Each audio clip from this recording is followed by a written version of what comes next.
ଗତକାଲି ଗଣମାଧ୍ୟମରେ ଆମେ ଦେଖିବାକୁ ପାଇଲୁ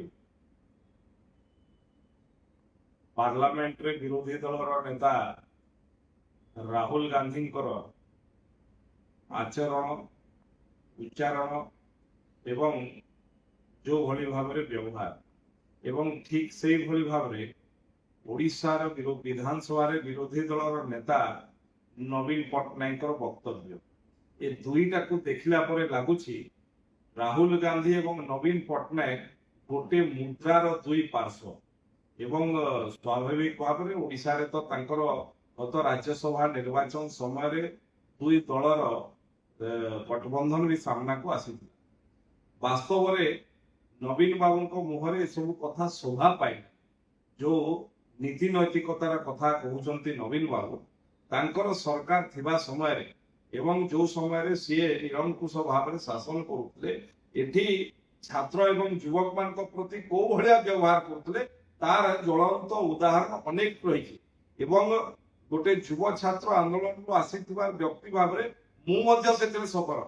ନବୀନ ବାବୁଙ୍କୁ ମନେ ପକାଇ ଦେବା ପାଇଁ ଚାହେଁ ଯେତେବେଳେ ନିଯୁକ୍ତି ମେଳା ନାଁରେ ଛାତ୍ର ମାନଙ୍କଠୁ ଅର୍ଥ ସଂଗ୍ରହ କରିଥିଲେ ଆପଣଙ୍କ ସରକାର ଏବଂ ନା ନିଯୁକ୍ତି ମେଳା କରିଥିଲେ ନା ନିଯୁକ୍ତି ଦେଇଥିଲେ। ଯେତେବେଳେ ଆନ୍ଦୋଳନ ହେଲା ଆପଣ କିଭଳି ଭାବରେ ଛାତ୍ର ମାନଙ୍କୁ ବ୍ୟବହାର କରିଥିଲେ, ଛାତ୍ର ମାନଙ୍କ ଉପରେ କିଭଳି ଆପଣ ପୋଲିସ ପ୍ରୟୋଗ କରିଥିଲେ, କିଭଳିଆ ଭାବରେ ଆପଣ ଛାତ୍ର ଯୁବକ ମାନଙ୍କୁ ଜେଲରେ ଭରିବାର କାମ କରିଥିଲେ, କିଭଳି ତାଙ୍କୁ ଲାଠି ପ୍ରୟୋଗ କରିଥିଲେ। ନବୀନ ବାବୁ କଣ ଭୁଲିଗଲେ ସେ କଥା? ଯୋଉ ଭଳିଆ ଭାବରେ ଆପଣଙ୍କ ସରକାର ସମୟରେ ପରୀକ୍ଷାରେ ଜାଲିଆତି କଲେ, ବିଭିନ୍ନ ରିକ୍ରୁଟମେଣ୍ଟ ପ୍ରୋସେସରେ ଜାଲିଆତି କଲେ, କେବେ ଆପଣ ଦାୟିତ୍ୱ ନେଇକି ସାମ୍ନାକୁ ଆସିଲେ? ଆପଣ ନୀତି ନୈତିକତାର କଥା କହିବେ କି ତ ଏମିତିଆ କଥା ଯେ ଯୋଉ ବିଲେଇ 100 ପୁଷା ଖାଇ ତୀର୍ଥ କରିଗଲା ଭଳିଆ। ତେଣୁ ନବୀନ ବାବୁ ଏବଂ ବିଜୁ ଜନତା ଦଳ ଏଥିରେ କ୍ଷାନ୍ତ ରହିବା କଥା ଏବଂ ରାହୁଲ ଗାନ୍ଧୀ ଗୋଟେ ନନ୍ ସିରିୟସ ଜଣେ ରାଜନୀତିଜ୍ଞ ଇଏ କାଲି ଆଉ ଥରେ ପ୍ରମାଣିତ କରିଛନ୍ତି ଏବଂ ଯୋଉଭଳି ଭାବରେ ଦେଶର ସବୁଠୁ ପ୍ରଧାନମନ୍ତ୍ରୀ ଦେଶର ଆନ୍ଦୋଳନ କରିବା ଇଏ ଦେଶର ସୁରକ୍ଷା ଉପରେ ବଡ ପ୍ରଶ୍ନବାଚୀ ସୃଷ୍ଟି କରାଇବାର କାମ କରିଛନ୍ତି ଏବଂ ଯିଏ ଛାତ୍ର ମାନଙ୍କୁ ତାଙ୍କର ଆୟୁଧ କରି ଛାତ୍ର ମାନଙ୍କୁ ବ୍ୟବହାର କରି ନିଜର ରାଜନୈତିକ ଚରିତ୍ର ଇଚ୍ଛାକୁ ଚରିତାର୍ଥ କରିବା ପାଇଁ ଚେଷ୍ଟା କରୁଛନ୍ତି।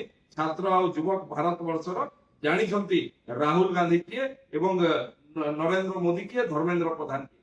ମୁଁ ନିଶ୍ଚିତ ଭାବରେ ଜଣେ ଯୁବକ ହିସାବରେ କହିବା ପାଇଁ ଚାହେଁ କମ ସେ କମ ନରେନ୍ଦ୍ର ମୋଦି ସରକାର ଆଜି ଛାତ୍ର ଯୁବକ ମାନଙ୍କ ପାଇଁ ଅନେକ କଥା କରିଛନ୍ତି ଏବଂ ଆଜି ଗର୍ବର ସହିତ କହିବା ପାଇଁ ଚାହେଁ ଧର୍ମେନ୍ଦ୍ର ପ୍ରଧାନ ଶିକ୍ଷା ମନ୍ତ୍ରୀ ହିସାବରେ ଗୋଟିଏ ଦୁର୍ଘଟଣା ଘଟିଲା ପରେ ନିଟ୍ ପରୀକ୍ଷାର ଯୋଉ ଦୁର୍ଘଟଣା ଘଟିଲା ସେ ସାମ୍ନାକୁ ଆସିଲେ ଦାୟିତ୍ୱ ନେଇ କହିଲେ ଯେ ମୁଁ ଶିକ୍ଷା ମନ୍ତ୍ରୀ ହିସାବରେ ଦାୟିତ୍ୱ ନେଉଛି, ୟାକୁ ଠିକ ମଧ୍ୟ କରାଯିବ ଏବଂ ତାକୁ ପ୍ରମାଣିତ କଲେ ଠିକ ଭାବରେ ପୁଣି ଥରେ ନିଟ୍ ପରୀକ୍ଷା କରିବେ।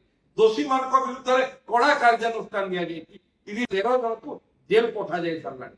ଆଜି ତାର ପ୍ରଧାନମନ୍ତ୍ରୀ ଦେଶବାସୀଙ୍କୁ ଆଶ୍ୱାସନା ଦେଇଛନ୍ତି ଯେ ତାର ତଦନ୍ତ ହବ, ଯୋଉମାନେ ଦୋଷୀ ସମସ୍ତଙ୍କୁ ଜେଲ ପଠାଯିବ।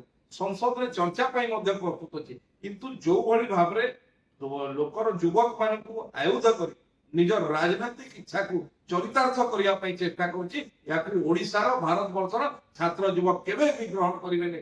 ଆମ ପାଇଁ ଆମର ଦେଶ ପ୍ରଥମେ, ଆମର ଦେଶର ସୁରକ୍ଷା ପ୍ରଥମେ, ଆମର ଦେଶର ଗଣତନ୍ତ୍ର ପ୍ରଥମେ।